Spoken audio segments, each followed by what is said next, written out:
Halo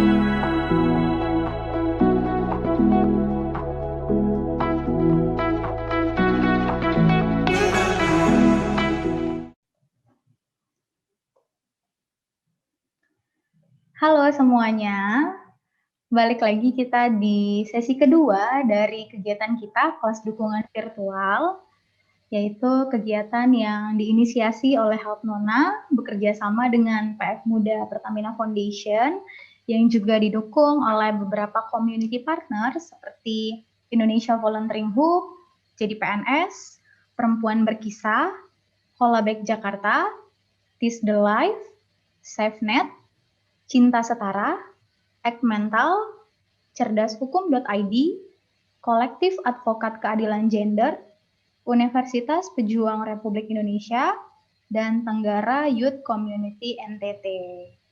Nah, sekarang kita memasuki sesi kedua untuk hari ini. Semoga teman-teman semua masih semangat ya, semangatnya masih terjaga untuk kita menyelesaikan sesi 2 ini bersama dengan Mbak Wulan.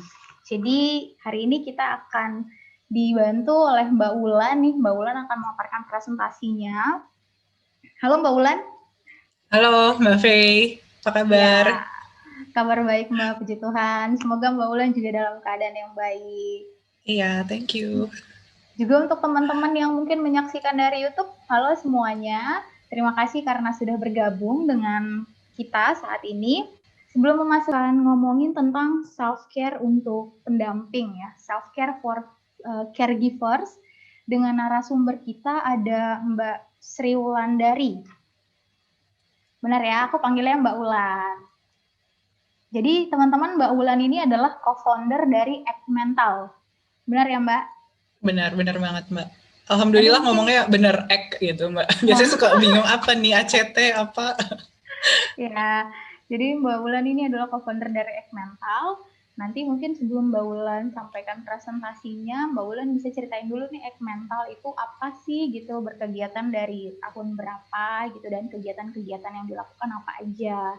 Terus selain itu nih, dari informan terpercaya aku nih Mbak, jadi katanya Mbak Wulan ini pernah loh terlibat dengan Help Nona. Jadi informasi buat teman-teman saat ini, Mbak Wulan sudah ambil.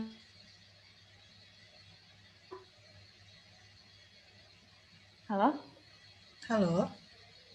Ya, jadi Mbak Wulan sudah ambil profesi psikolog sekarang, tapi sebelumnya sempat terlibat dalam kegiatan-kegiatan di Help Nona. Mungkin juga bisa ceritain sedikit Mbak, sharing-sharing pengalaman berkegiatan dengan Help Nona. Untuk Mbak Wulan, waktu dan layar saya persilahkan. Oke, terima kasih banyak Mbak Fei. Suara saya semoga cukup terdengar nih ya. Jadi selamat sore teman-teman semua. Sore-sore hujan-hujan. Kalau yang di Bekasi ini mungkin mendung banget ya dari pagi. Ada di sini gitu ya, udah tadi dari sesi bersama Mbak Wita, terus aktif-aktif banget juga. Sekarang alhamdulillah masih pada ada di sini juga.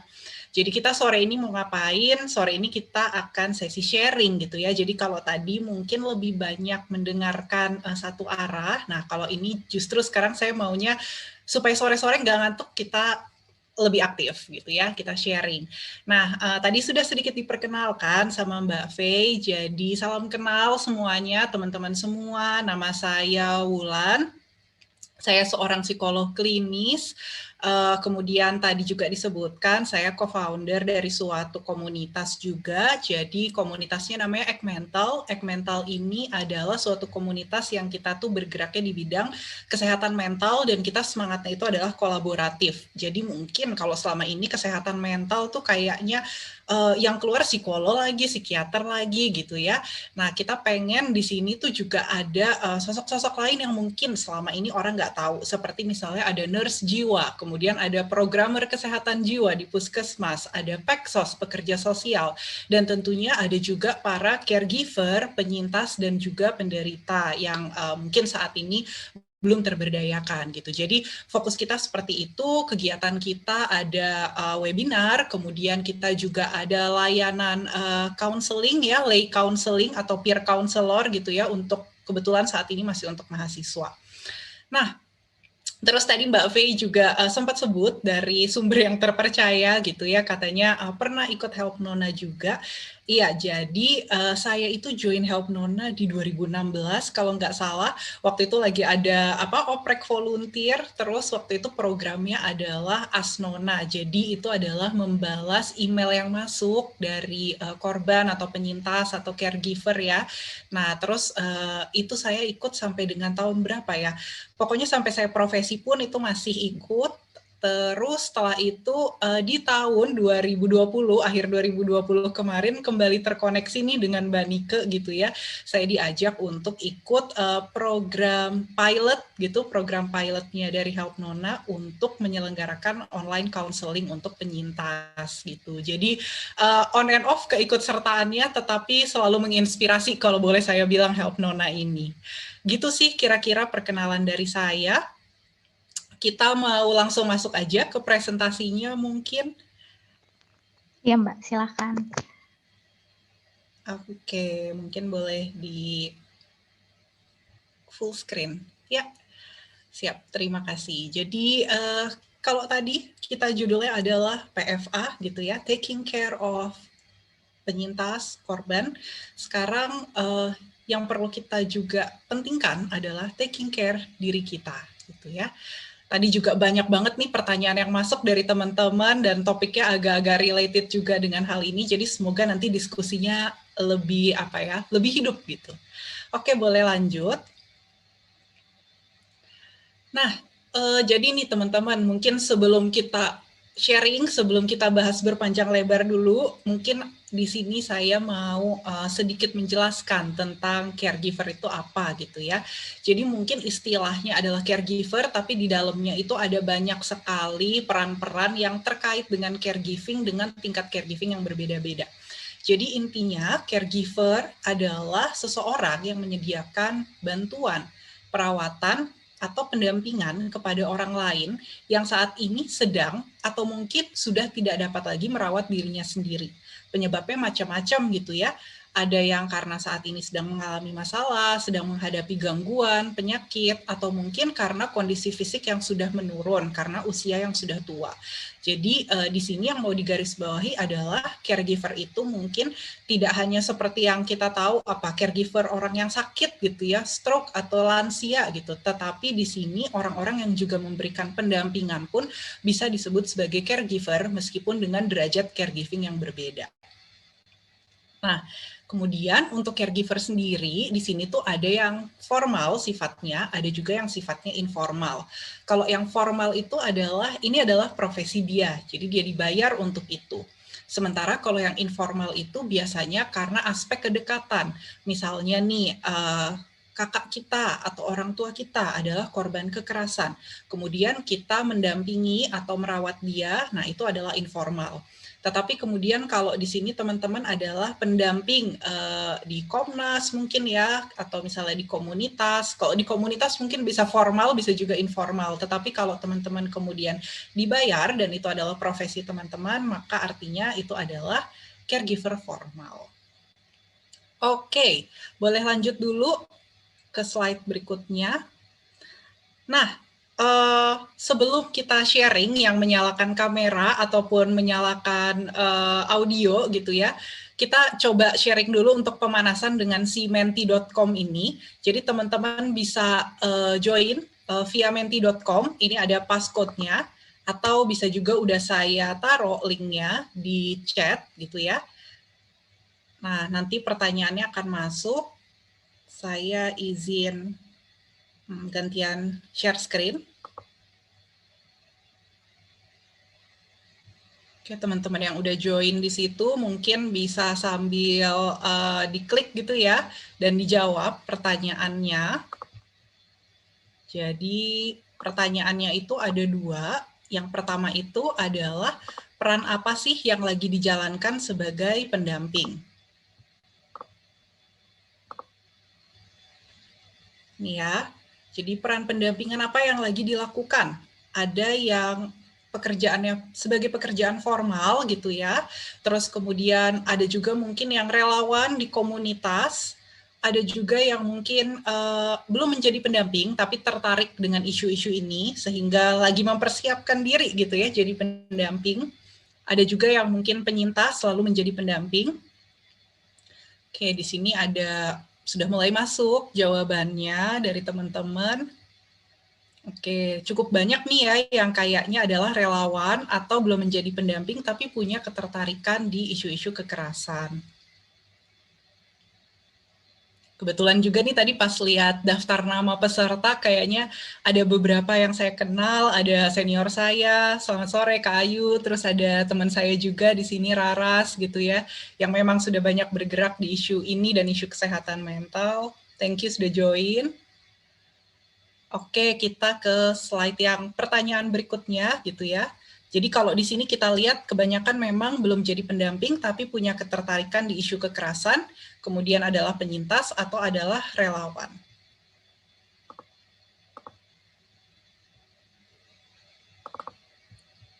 Oke, sebentar.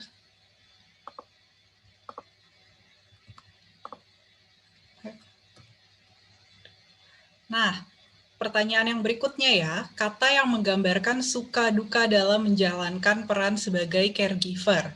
Ini yang paling besar, artinya paling banyak masuk ya jawabannya itu adalah menantang gitu ya. Tapi ada juga di sini yang ya menantang, challenging, harus sabar, kadang capek. Wah ini gerak-gerak terus, susah juga bacanya ya. Ada yang ke-trigger juga. Oke, ada yang polanya kayaknya rasanya berulang-ulang terus, kasihan. Ada yang jadi sarana belajar. Apalagi nih? Ada yang rewarding juga, jadi meskipun ada banyak hal-hal yang mungkin agak menyulitkan, tetapi banyak juga yang merasa ini adalah suatu proses yang rewarding dan menjadi sarana belajar. Oke, sip. Paling banyak adalah menantang, challenging, dan kasihan.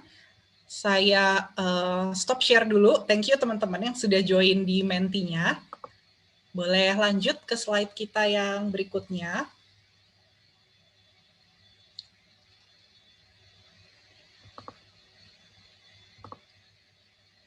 Oke, nah dengan tadi ya ada berbagai kata-kata yang diungkapkan oleh teman-teman, challenging, melelahkan, exhausting, kayaknya tadi banyak sekali kata negatifnya gitu ya yang besar-besar itu.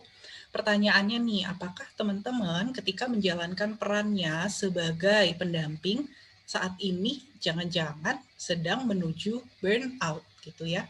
Karena dengan berbagai kenegatifan yang mungkin diterima sehari-hari gitu ya, dan kita lebih banyak mengurus orang lain, mungkin sekali kemudian kita mengalami stres menumpuk akhirnya menjadi burnout. Nah, untuk bisa menjawab pertanyaan ini, mungkin kita akan masuk ke slide yang berikutnya. Kita kenal lebih lanjut tentang burnout. Oke, next. Wow, ini tulisannya jadi agak berantakan kayaknya ya pas dipindah ke PPT. Oke, jadi di sini sih sebetulnya intinya ada kata-katanya when you feel like you have nothing more to give. Jadi essence-nya dari burnout gitu adalah ketika kemudian kita ngerasa bahwa apalagi sih yang bisa saya kasih udah nggak ada lagi, semua udah saya kasih gitu. Nah, itu mungkin kalau teman-teman refleksi lagi ke diri sendiri dan ngerasa kayak saya kayak gitu. Mungkin itu sudah mulai ada tanda-tanda mengalami burnout. Nah, tapi sekarang kita masuk dulu deh ke definisi yang lebih formal. Jadi ini ada definisi dari WHO ya. Di tahun 2019, burnout itu adalah sindrom artinya itu adalah sekumpulan gejala dan tanda yang dikonseptualisasikan sebagai hasil dari chronic stress gitu ya, stres yang berkepanjangan terkait dengan pekerjaan yang kemudian tidak dikelola dengan baik.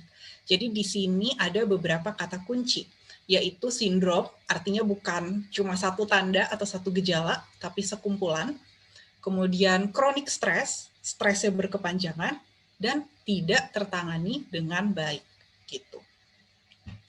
Oke, kita boleh lanjut. Nah, ini tanda-tanda dari burnout gitu ya. Tanda-tandanya itu seperti apa sih? Nah, di sini tuh ada sejumlah tanda-tanda, baik itu di level fisik, kemudian ada level emosional, dan juga ada level behavioral atau perilaku gitu ya. Kalau untuk yang fisik, ini biasanya capek terus-terusan tuh ya, kayaknya tuh kalau lihat dia atau kalau kita ngerasa itu kayak capek terus padahal udah tidur banyak. Terus kemudian mulai ada keluhan-keluhan fisik gitu ya, seperti misalnya yang paling sering itu sakit kepala dengan berbagai macam ragamnya ya, misalnya migrain, kepala tuh kayak cekot-cekot gitu ya, kayak ditusuk-tusuk, atau misalnya kayak leher itu rasanya kaku gitu ya, jadi sakit-sakit di otot, atau biasanya sakit perut gitu ya. Jadi gejala-gejala fisik tuh biasanya seperti itu. Nah, kemudian ada gejala emosional dan kognitif gitu. Biasanya itu yang paling kelihatan banget adalah kehilangan motivasi. Jadi tadinya bersemangat banget menjalankan peran sebagai pendamping ini. Lama-lama terus kemudian ngerasa udah nggak tertarik lagi gitu ya. Terus kemudian rasanya terbebani setiap kali mau menjalankan peran ini. Kemudian ada penurunan kepuasan dalam aktivitas caregiving-nya. Lalu pandangannya jadi sinis gitu. Misalnya tadinya ketika melihat korban gitu ya, kita ada rasa kasihan, ada rasa ingin membantu, lama-lama itu kayak emosinya numb atau mati rasa dan sinis. Jadi kayak ya gitu doang, kayak yang tadi dibilang Mbak Wita, jadi ngebanding-bandingin, yang mana itu tidak boleh ya, membanding-bandingkan dengan korban lainnya. Ada sinisme. Merasa gagal, merasa tidak berdaya atau terperangkap, dan merasa detach gitu. Jadi detach itu artinya ya sudahlah gitu ya, jadi udah nggak ada attachment, sudah tidak ada keterikatan lagi, mau kerjaannya ditambah, mau korbannya itu nanti bisa dibantu atau enggak, udah bodo amat gitu. Kemudian ada tanda yang sifatnya itu adalah perilaku. Nah, yang paling sering itu adalah melampiaskan kesal atau marah karena hal yang sepele dan belum tentu ke sumber kesalnya. Itu karena kita bottling up the emotion, jadi emosinya itu kumulatif gitu ya. Lama-lama kayak soda yang udah dikocok-kocok, nggak dikeluarin, akhirnya meledak begitu dibuka. Itu sering banget terjadi. Kemudian kita mulai menghindar dari tanggung jawab, ada isolasi sosial, males ketemu orang karena capek terus gitu ya. Atau mulai melarikan diri dari situasi dengan hal-hal yang kurang adaptif, misalnya menggunakan makanan, alkohol, atau obat-obatan terlarang. Oke, nah teman-teman di sini sambil dicek-cek mungkin ya gitu, kayak apakah ada di diri saya yang seperti ini gitu ya, ada berapa banyak, kira-kira mungkin bisa nanti sambil dicek. Kita lanjut dulu ke slide yang berikutnya. Nah, ini ada perbedaan. Jadi kadang-kadang itu kalau saya ketemu klien yang caregiver atau mungkin kayak pekerja juga suka nanya, "Mbak, saya burn out ya," gitu. Atau saya depresi gitu. Atau saya sebenarnya stres aja tapi kayak saya yang lebay. Itu sering banget pertanyaan itu muncul. Bedanya apa? Nah, untuk menjawab bedanya kita perlu masuk dulu teman-teman ke dalam kurva grafik ini ya. Jadi ini ada sumbu X dan Y, mungkin kalau dulu masih ingat pelajaran SMA ya. Jadi di sini stress level itu tidak selalu berbanding lurus dengan performa kita. Ketika stresnya rendah, mungkin kita akhirnya jadi bosen, monoton gitu-gitu aja. Ketika stresnya cukup, performa kita optimal. Nah, ketika stresnya udah kelewat batas nih ya, overwhelming, itulah yang kemudian mulai menimbulkan burnout. Ini ada perbedaan beberapa yang mendasar antara stres yang adaptif dengan stres yang akhirnya menghasilkan burnout. Untuk stres yang adaptif, di sini tuh tanda-tandanya adalah kita jadi over engage. Misalnya kalau untuk pekerjaan ya, kita jadi kayak semangat banget ngerjain, terus ada rasa panik juga kayak aku harus meet the deadline, aku harus kumpulin tugasnya, misalnya kayak gitu. Nah, sementara kalau di burnout itu boro-boro gitu ya, jadi kita rasanya udah distance, pengen ngejauh aja atau disengage, bodo amat nggak peduli gitu. Kemudian untuk stres, emosinya itu overreactive alias emosinya itu jadinya sangat aktif sekali ketika ada stimulus itu jadi sangat aktif. Sementara untuk burnout, emosinya itu udah cenderung flat atau mati rasa. Apapun yang terjadi di sekitar sudah nggak peduli gitu. Kemudian ketika stres yang baik itu justru menimbulkan dorongan untuk kita bergerak. Sementara stres yang sudah mengarah ke burnout itu justru menimbulkan perasaan tidak berdaya dan tidak ada harapan gitu. Kemudian karena tadi ya, kalau stres yang baik menimbulkan dorongan untuk bergerak, maka orangnya tetap produktif biasanya dan hasilnya pun, hasil kerjanya pun kita puas. Sementara kalau sudah burnout, produktivitas justru menurun karena tadi banyak penghindaran gitu ya. Kemudian sudah detach, jadi udah bodo amat dengan hasilnya juga gitu. Sehingga akhirnya produktivitas menurun, kita pun semakin gak nyaman dengan diri kita dan performa kita. Kira-kira seperti itu mungkin bedanya antara stres dan burnout. Boleh kita lanjut dulu? Oke, nah ini adalah faktor-faktor resiko. Jadi kenapa saya bilang faktor-faktor resiko? Karena untuk burnout ini tidak ada satu penyebab yang mutlak. Adanya itu adalah resiko yang kemudian ketika bercampur aduk dan kumulatif akhirnya menyebabkan seseorang mengalami hal ini. Jadi beberapa faktor resikonya, pertama adalah tipe pekerjaannya. Jadi tipe pekerjaan yang sangat-sangat demanding, kemudian sangat dinamis, sehingga kemudian kita nggak punya kontrol di dalamnya, dan tidak jelas pembagian job desk-nya, itu biasanya akan menyebabkan kita menjadi burnout gitu ya. Untuk pekerjaan sebagai helper atau pekerjaan di bidang kesehatan atau humanitarian, tentunya challenge-nya itu adalah keselamatan dari individu yang kita bantu. Sehingga jelas sekali ya bahwa ini ada tuntutan meskipun mungkin bos yang nggak marah-marah, tapi biasanya tuntutannya datang dari diri kita sendiri juga. Kemudian yang kedua itu adalah personality traits. Tipe orangnya kayak gimana itu juga ngaruh.